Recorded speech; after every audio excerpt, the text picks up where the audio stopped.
ABC, meanwhile, might want to think about all this. They might want to think about a show like The View. They might want to think about a host like Whoopi Goldberg, Sonny House, and a few others there that they have on the air, because David Muir, another one, because you know what? Trust is way, way, way, way, way down at these places, and Brendan Carr knows it.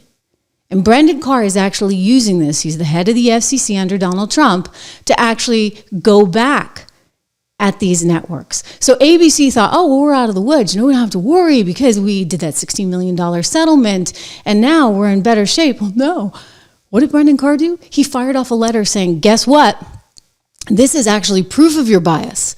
And now we have all these complaints from all these people saying that, they're not really feeling this trust, if you would, in their networks anymore. So maybe we don't actually want to renew the affiliate deals with ABC. You see, they have to go through Brendan Carr in order to give out all those affiliations with all those small channels all over the country. So that's at risk. And the other thing that's at risk are these complaints you see. Lots and lots and lots of complaints. People saying, hey, these networks are just too partial to Kamala Harris. And we feel like this is state media for Kamala Harris. We're not really seeing any kind of equality here, let alone things like equal time. Remember what happened? They put Kamala in a last-ditch effort to help her right before the election onto Saturday Night Live. That became a big issue. I'm telling you, they are in trouble. And they just don't seem to quite get it. Whoopi Goldberg, who spits on the set, when she says the President of the United States' name, how's that for patriotism for you? Here she is going on about, we're just the greatest. If it weren't for what we have done and all the sort of agendas we have pushed, then where would the world be? Oh. Yeah, I would like this young lady this is her first job. I would like her to do a little homework because she said something yesterday. Okay, forgive me, the microphone was not on. I want to reference something. She's talking here about Caroline Leavitt, the new press secretary, who, by the way, is on fire. And I got some sound from her that I want to play you from today's press conference that just ended. But she's going on about Caroline. They went on and on. In fact, they even criticized her looks. It's really kind of ugly. But just so you know what she's speaking to, Caroline Leavitt had said, you know what, the woke stuff, it's over. It's gone. It's done. We have a new president now. And Whoopi's upset about it. Really pissed me off. And that was, she said, there will be no wokeness here. Oh, yeah. Let me explain something to you, because without that wokeness, you might not have that job. Yeah. Because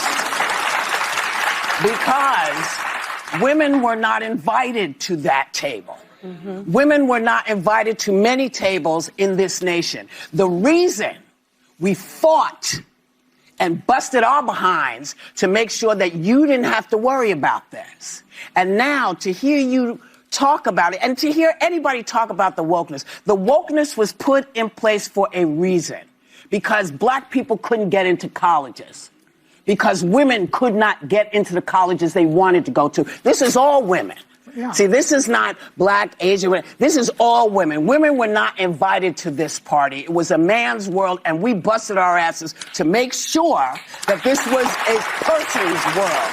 So please stop using that phrase to talk about, because you don't understand what you're saying. Mm-hmm. You're saying about yourself that, hey, that's a terrible thing to be. It's not a terrible thing to be. That's why we fought. That's what we were fighting for, so that you could stand in that podium, so that Catherine Jean-Pierre could stand at that podium. So women of all kinds of colors and ilks, wherever they came from, whatever their belief system was, they had the opportunity to bust down that door. And by the way, I think she's probably been put in there because, according to Donald Trump, she's a 10. That's what it is. I want to be clear, though. It's not her first job. It was her first press briefing. She worked in the previous Trump administration. This is the first time that she's been she may be. But my point is that job would not maybe have been open to her. No, I understand. I just wanted to clarify that. Yeah. So, boy, they really dig themselves in a hole, don't they? On the one hand, She's like, oh, we women, we're all women here. Like, this is great for women. And then the next thing out of Joy Behar's mouth is, well, the only reason she got that job is because she's a 10. Oh, way to just be all about women, huh? Unbelievable. And those women are pretty bad. They are pretty bad. And so consider what's going on, all right? The backdrop of all of this, guys, is Brendan Carr means business. He is moving the complaints up against ABC for their bias for shows like that, while simultaneously writing Bob Iger, the CEO of Disney, a letter and saying, hey, you know what? We're kind of thinking that maybe we're not going to renew your affiliate deals with all these ABC stations because you see nobody trusts your programming. And the fact that you had to pay $16 million to President Trump, 15 to his library, $1 million to the lawyers, kind of proves it. Right? Like, you guys did some bad, you know what. And so now, Whoopi is in jeopardy. I think the whole show is in jeopardy.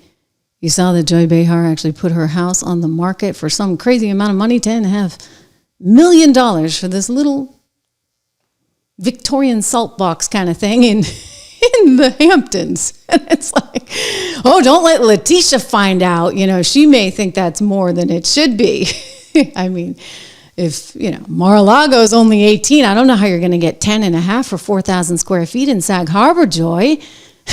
Anyway, my gosh, these women are like on the verge of having their entire show and possibly their network canceled.